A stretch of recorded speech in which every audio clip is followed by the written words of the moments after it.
the drama surrounding the Cleveland Browns has taken another unexpected turn, and this time the spark came not from a game, a trade, or a headline-making injury, but from a revealing interview that has quietly sent ripples across the entire NFL landscape. What started as a routine conversation with a former player quickly transformed into something much more revealing, as former running back Quan Jenkins spoke openly about the atmosphere inside the Cleveland Browns organization.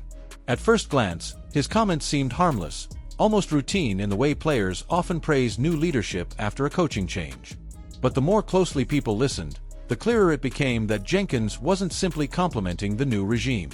He was indirectly shedding light on what may have been happening behind the scenes during the final years of former head coach Kevin Stefanski.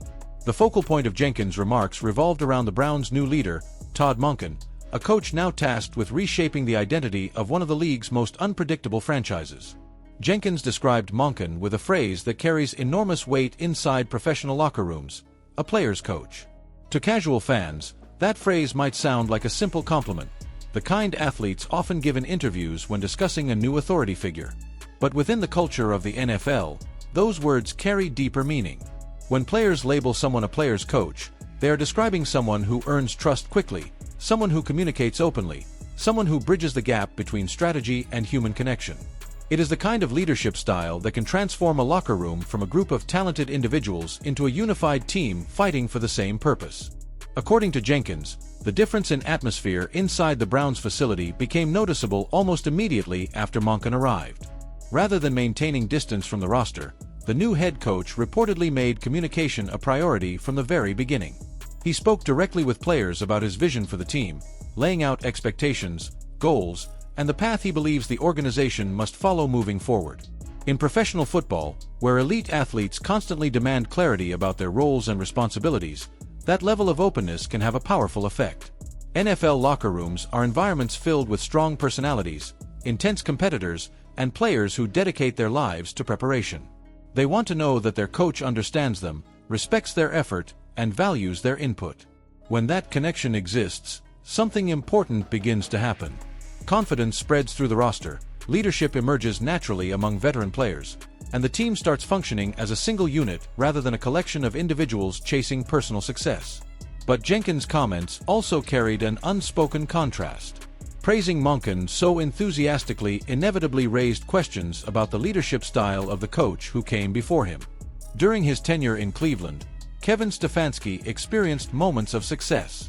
The Browns showed flashes of offensive creativity under his guidance, and there were periods when the franchise looked capable of becoming a legitimate playoff contender. Yet despite those moments, a sense of inconsistency often surrounded the team. Fans frequently debated Stefanski's play-calling decisions, leadership approach, and the broader direction of the franchise. Week after week, discussions among Browns supporters reflected a lingering sense that something inside the organization never fully clicked. The roster had talent. The potential was there. Yet the results rarely matched expectations, leaving many observers wondering why the pieces never seemed to align. At the time, it was difficult to pinpoint the exact cause of that disconnect. Players rarely speak openly about locker room dynamics while a coach is still leading the team. Professional athletes are trained to avoid controversy and protect the organization publicly. But once a coaching change occurs, subtle insights sometimes begin to emerge, and Jenkins' interview appears to be one of those moments. By describing the Browns' current environment as energized and connected, Jenkins indirectly suggested that the previous era may have lacked those same qualities.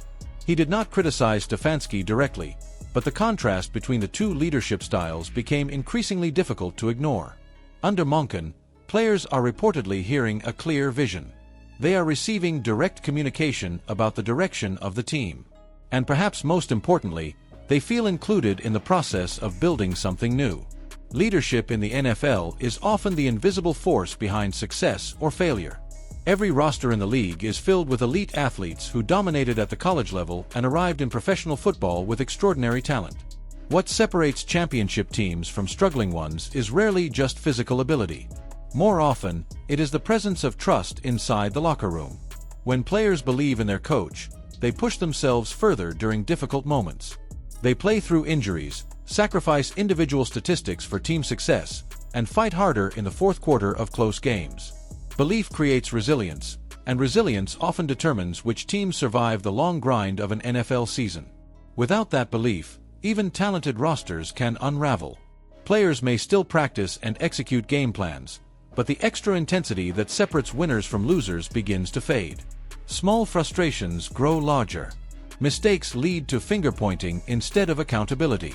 Slowly, the team loses the cohesion that once made it dangerous. That possibility is exactly why Jenkins' comments have sparked such widespread discussion.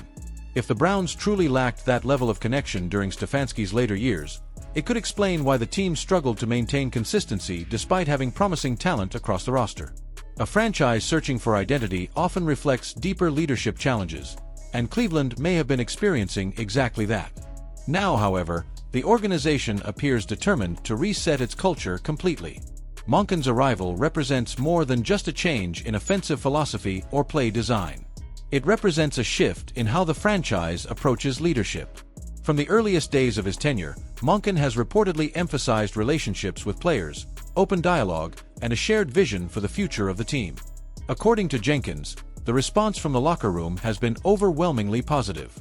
Players are embracing the new coach's approach and giving him the trust necessary to begin building something meaningful.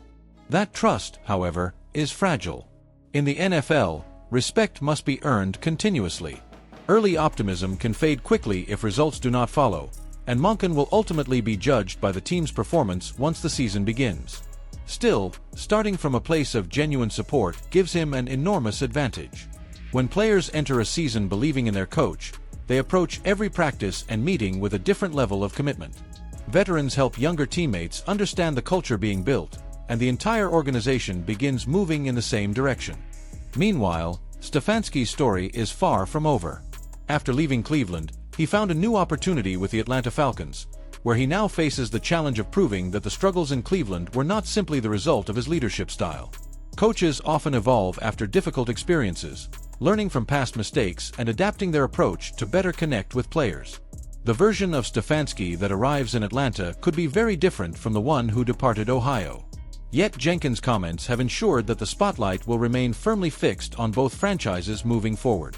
If the Browns suddenly thrive under Monkan, the narrative surrounding Stefanski's tenure will only grow more intense. Conversely, if Atlanta flourishes with Stefanski at the helm, it could suggest that Cleveland's issues were more complicated than leadership alone. In the end, Jenkins' interview offered something rare in the world of professional football: a glimpse into the emotional dynamics that shape a team from the inside. Beneath the playbooks, contracts, and statistics lies a reality that often determines success in the NFL. Culture matters. Communication matters. And the relationship between players and coaches can influence the destiny of an entire franchise. For the Cleveland Browns, the hope is that this new era under Todd Monkan represents the beginning of something different, something more stable and unified than the years that came before. Whether that vision becomes reality will depend on how the team performs when the pressure of the season arrives. But for now, the message from inside the locker room is clear. The atmosphere has changed, and the players believe they are moving toward a new chapter.